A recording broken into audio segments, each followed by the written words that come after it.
Right. తెలంగాణలో స్థానిక సంస్థల ఎన్నికల్లో బీసీలకు 42% రిజర్వేషన్లు కల్పించాలి. రిజర్వేషన్లు కల్పిస్తూ జీవో జారీ చేసింది, జీవో నెంబర్ 9. అయితే ఇది చట్ట విరుద్ధం, ఇది 50% రిజర్వేషన్లను మించకూడదంటూ పిటిషనర్ మాధవ్ రెడ్డి ఒక పిటిషన్ దాఖలు చేశారు. ఆయనతో చాలామంది ఇంప్లీడ్ అయ్యారు. అటు బీసీ సంఘాలు కూడా ప్రభుత్వం తరఫున ఇంప్లీడ్ అయ్యాయి. మొత్తానికి వాదోపవాదాలు నిన్న Abhishek Manu Singhvi senior advocate, supreme court advocate, ఆయన ప్రభుత్వం తరఫు వచ్చి వాదించారు. ఆయన ఇక్కడ లోకల్లో కూడా ఇప్పుడే మనతో మాట్లాడారు. మయూర్ రెడ్డి లాంటి వాళ్ళు వాదించారు. అందరి వాదనలు నిన్న ఈరోజు సుదీర్ఘంగా విన్న హైకోర్టు జీవో నెంబర్ 9పై స్టే ఇచ్చింది. రిజర్వేషన్లు 50% మించకూడదు కాబట్టి స్టే ఇచ్చిందని అడ్వకేట్ మయూర్ రెడ్డి చెప్తున్నారు. దానికి సంబంధించిన పూర్తి కాపీ ఇంకా రావాల్సింది. దీంతో ఈరోజే నోటిఫికేషన్, లోకల్ బాడీ ఎన్నికలకు సంబంధించి నోటిఫికేషన్ కూడా తెలంగాణలో వచ్చింది. నోటిఫికేషన్ జారీ అయింది ఉదయం 10:30 గంటలకు. నామినేషన్లు కూడా కొంతమంది దాఖలు చేశారు. ఈ నేపథ్యంలో ఈ నోటిఫికేషన్ని, స్థానిక సంస్థల ఎన్నికల నిర్వహణని, దానిపై స్టే వచ్చింది, అది ఆగిపోయింది. ఇటు జీవో నెంబర్ 9పై మధ్యంతర ఉత్తర్వులు ఇచ్చారు. జీవో నెంబర్ 9 కూడా చెల్లదు అని తేలిపోయింది. 4 వారాలు గడువు ఇచ్చింది.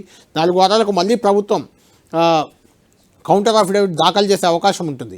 లేదంటే ఆలోపే సుప్రీంకోర్టు కూడా, హైకోర్టు ఇచ్చిన స్టేపై సుప్రీంకోర్టుకు వెళ్ళే అవకాశం కూడా ఉంటుంది. ప్రభుత్వం ఏం చేయబోతుందనేది ఇప్పుడు ఇంట్రెస్టింగ్గా మారింది. కాసేపట్లో రేవంత్ రెడ్డి, బీసీ మంత్రులు, కొంతమంది న్యాయ నిపుణులతో, అడ్వకేట్ జనరల్తో కూడా ఆయన మాట్లాడబోతున్నారు. ఏం జరగబోతుంది, ప్రభుత్వం ఏ నిర్ణయం తీసుకుంటుంది అనేది ఒక ఎత్తు అయితే, ఇటు మిగిలిన బీజేపీ, బీఆర్ఎస్ మాత్రం ప్రభుత్వ తీరుపై విమర్శలు వ్యక్తం చేస్తున్నాయి. బీసీలను అవమానించారు, బీసీలను మభ్యపెట్టారు, బీసీలను నమ్మించి మోసం చేశారంటూ బీఆర్ఎస్ తీవ్ర ఆరోపణలు చేస్తుంది రేవంత్ రెడ్డి ప్రభుత్వంపై. శ్రీనివాస్ గౌడ్ తెలంగాణ భవన్లో మాట్లాడుతున్నారు. మాజీ మంత్రి శ్రీనివాస్ గౌడ్, అదేవిధంగా ఎంపీ వద్దిరాజు రవిచంద్ర లాంటి వాళ్ళు తెలంగాణ భవన్లో రియాక్ట్ అవుతున్నారు. ఇదే అంశానికి చూద్దాం.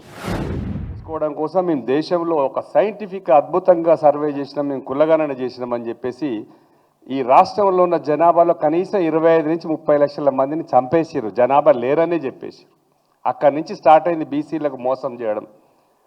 దాని ద్వారా మళ్ళీ అదేదో అయిపోయినట్టుగా రాష్ట్రపతి గారు అపాయింట్మెంట్ దొరకట్లేదని అక్కడ కూర్చొని వారేదో పార్టీ ప్రచారం, మేము 42% దేశంలో ఇస్తున్నాము అని చెప్పుకునే కార్యక్రమానికి బీఆర్ఎస్ ఎంపీలు రాలేదు, వాళ్ళు చెప్పులు మోస్తున్నారా అని మమ్మల్ని కూడా తిట్టారు. చాలా ఓపిక పట్టాం, అన్నీ భరిస్తూనే ఉన్నాం.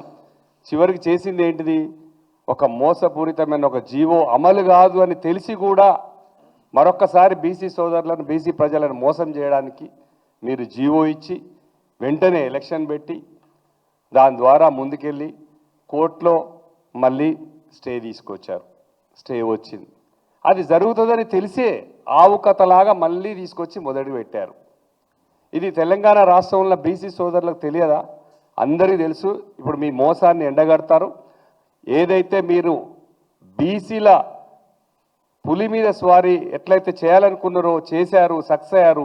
అదే బీసీల ఆగ్రహ జ్వాలలో మీరు కూలిపోవడం ఖాయం. ఖచ్చితంగా బీసీ సోదరులు సీరియస్గానే ఉన్నాం, అందరం కూడా ముందు పడతాం.